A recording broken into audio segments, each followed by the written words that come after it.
Since 2013, Diversified Rehabilitation Group has been a lifeline for first responders, veterans, and their families.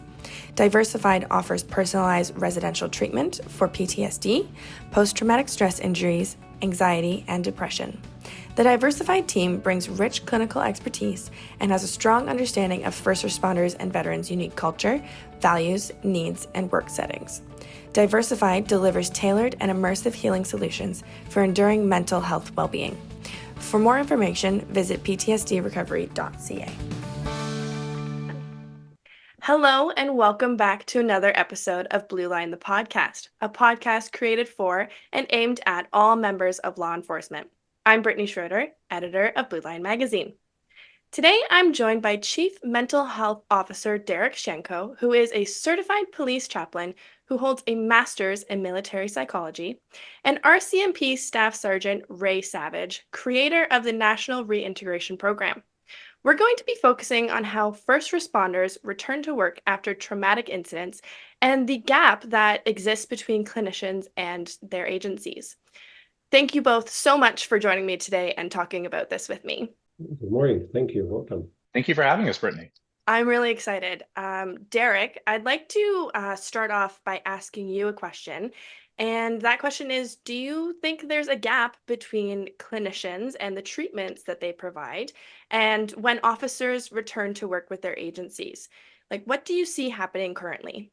I have to say that this is across the board, not necessarily only in the police work world, but also across the board when it comes to return to work. Mm-hmm. One of the biggest things is this disconnection between a treatment provider, workplace, and the client. And you can categorize this in the following ways.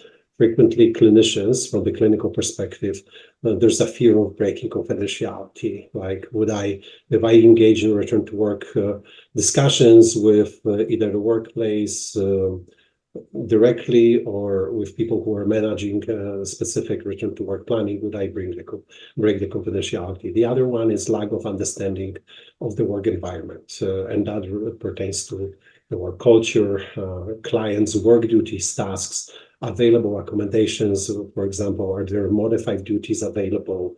If yes, on what basis, and who would be able to support with that?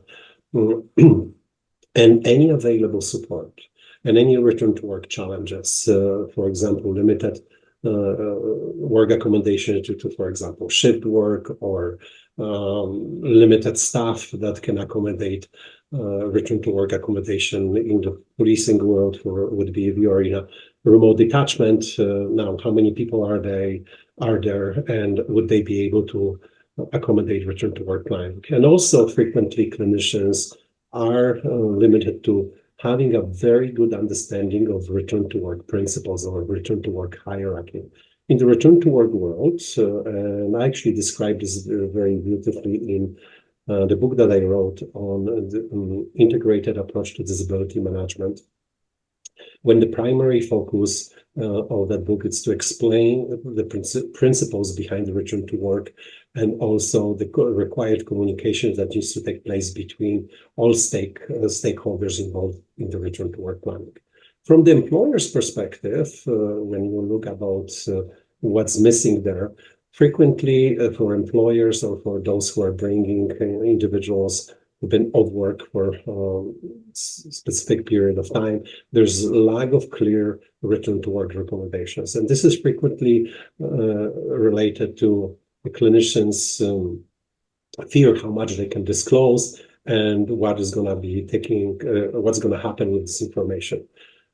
So there are a number also of external and internal challenges that clinicians and employers are facing.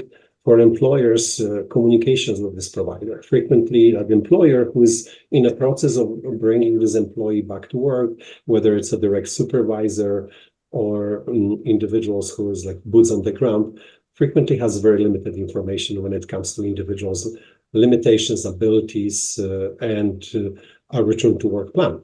Frequently, that information somehow does not get in a timely fashion, and also lack of understanding individuals, the one who's returning to work, own needs, meaning what do I need, when can I start, how long is it going to take, what support is available. So employers are frequently in very uncharted waters. This information is delivered to them in a very, very limited manner. Frequently, the other component that is also missing is the client's involvement, and meaning the client, the individual who is going back to work, from the day of entering treatment and to the time of returning to work in the return to work journey. So obviously, an individual who is out of work is the main person who needs the support and who needs to be involved. For frequently, what both clinicians and the employers forget to engage this individual in its return to work planning. So we have the tendency to operate in silos versus having that collaborative approach. So those are some of the limitations that I see on a daily basis that are taking place when it comes to that gap between the clinician and the return to workplace. Thank you for that, Derek. I agree. I hear this this concept of working in silos a lot while talking to law enforcement. Now, Ray, turning things over Mhm. to you, I'd love to hear about the RCMP's National Reintegration Program. You know, the background and how it started and how far it's come since its inception.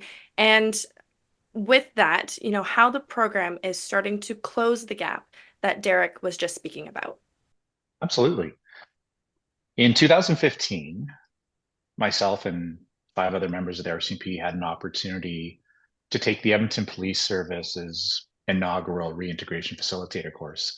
They had pioneered this program in 2009, and we were able to take that framework and adopt it to some of the geographical challenges we have as Canada's National Police Force, and also our unique health services model.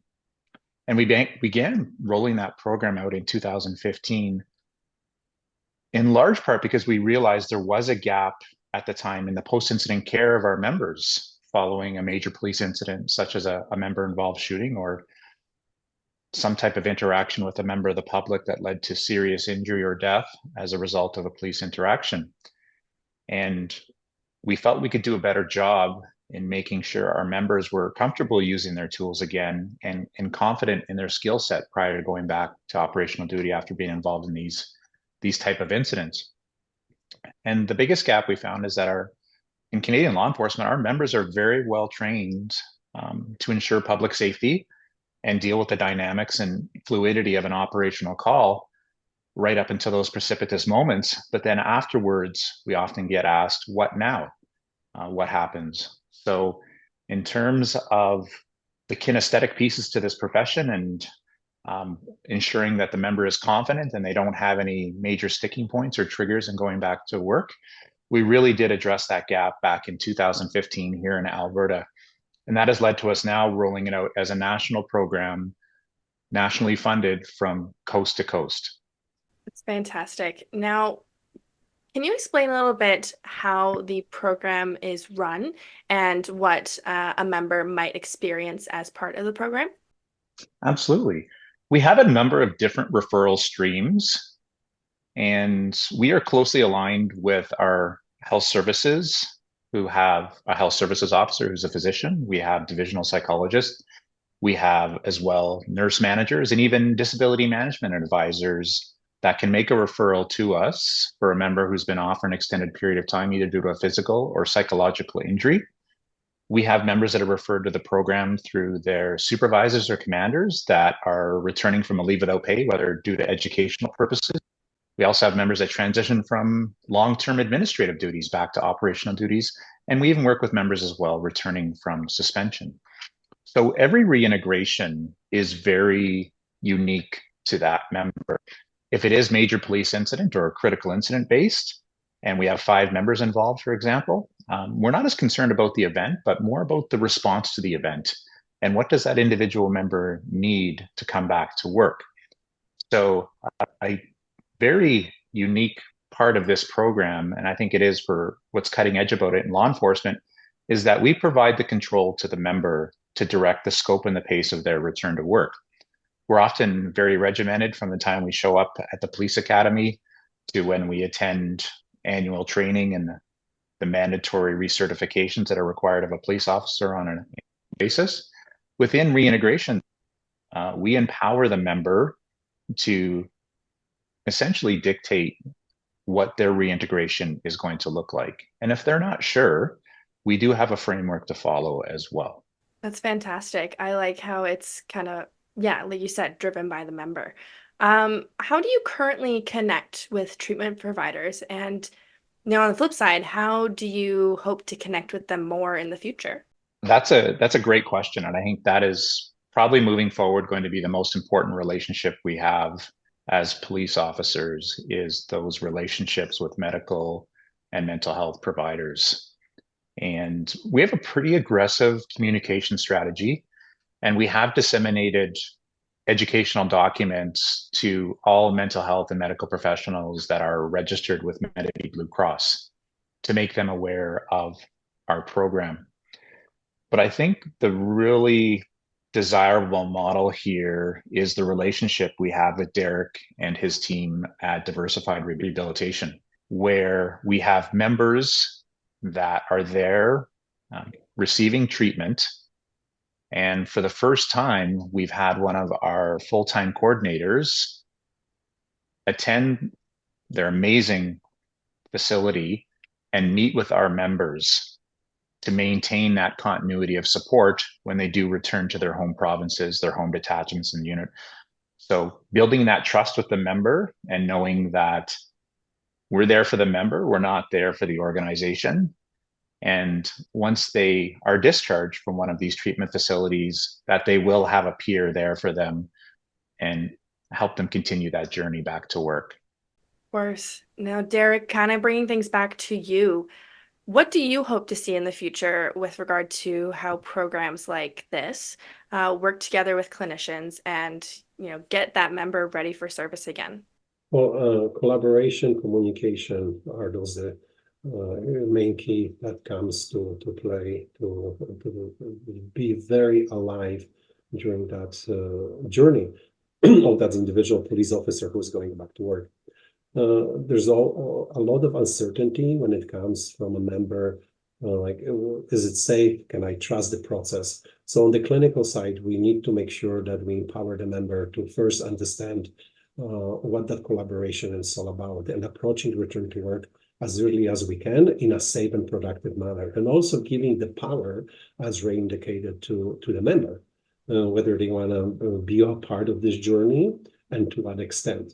From my experience, and I have been working in a disability management field for years in my early career, and I have to say, the moment you engage a member, an individual who is of work in a return to work planning, and you get that communication going, and create a safe environment, miracles happen.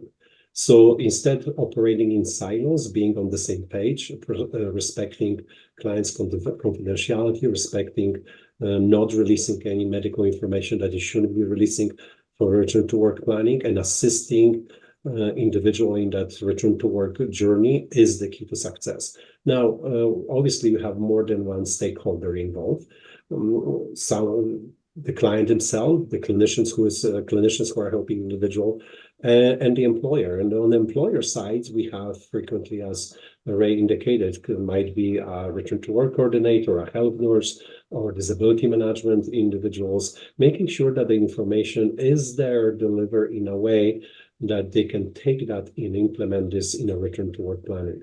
What happened, and I call this a miracle, what happened when we, for the first time, were able to break those silos and bring a return to work facilitator, a reintegration facilitator to our clinic to meet with members. There was a number of questions that they had. So we covered the confidentiality component, we put the safety, we made them in charge that they can at any time withdraw from the process. And it went wonderful. There was tons of questions, and individuals were open to the journey of knowing what is available for them, and knowing that there's a support that they can count on. Now, when individuals is of work and is trying to return to work, there's a lot of fear attached to this. So the best way to address that is to address the fear. It's to provide clarity. It's to provide safety and to build that trust. And I always say, trust it's earned, not given. And the same when it comes to return to work. I have that old saying that most of us are very familiar. It takes a village to raise a child. It takes a team to help the individual who's been overworked to assist them in the return to work planning. And we want to make sure that they are an integral part of that journey because it's all about them, for them, and helping those individuals to return to work not only helps them with their self-esteem and self-worth, but also helps the employers to have very qualified individuals back to work.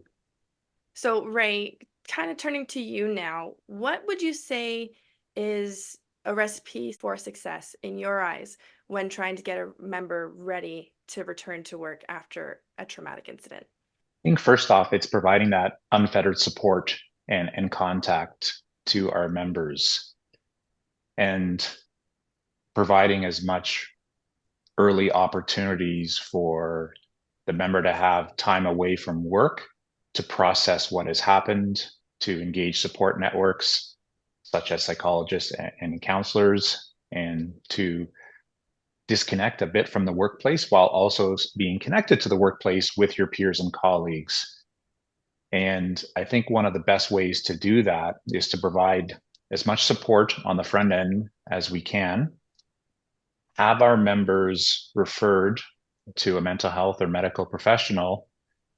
And if we can collaborate, as Derek mentioned, and break down those silos and work with the member and their treatment provider, that is a really good model when the member has one foot in the sand with a mental health professional and another foot in the sand with their peers who have those lived and shared experiences, and we're all on the same path, helping that member come back to work. Definitely. And Derek, do you have anything that you'd want to add on top of that? I couldn't agree more. With Ray. That collaboration, support, early intervention. Frequently, we talk about the early intervention, but overall, in the world out there, we are more in a reactive stage versus being proactive stage. So the sooner we reach out to the member, the sooner we start breaking those barriers and trying to understand what's missing. And frequently, there might be a very minor thing that is missing, a conversation. And actually, what happened a couple of weeks ago when we had reintegration facilitator who came to talk to members that we have here, it was all about communication. It was all knowing what's available out there and knowing that there is a helping hand for them during the return to work journey. So for clinicians, what I would suggest is to get as much education on the return to work hierarchy and principles and understand the individual work culture and limitations and abilities. And also, I would encourage clinicians reach out to, if we are working, for example, with our RCMP, they have health nurses reach out and communicate, discuss return to work planning from the day, the sooner than later. That's what I'm trying to say. Also, we also need to understand that there's a number of people who will not be able to return to work given there's a medical condition, and that's okay too. But those people also require support and need to know what is available for them and how we can help them both on the clinical side, on the return to work side from the employers or the referring agency. Definitely. Ray and Derek, I just want to say thank you again for joining me today on the episode. I think this information about not only the National Reintegration Program, but also how clinicians and first responder agencies can connect to support their members, it's really going to help move the needle on this issue. So thank you both again. You're very welcome. Thank you for having us. Thank you very much, Brittany. For everyone who tuned in, we hope you enjoyed this episode of Blue Line, the podcast. You can check us out on SoundCloud, Spotify, iTunes, or wherever else you get your podcasts. You can also stay up to date on all of your Canadian policing news at blueline.ca. Until next time, stay safe and be well.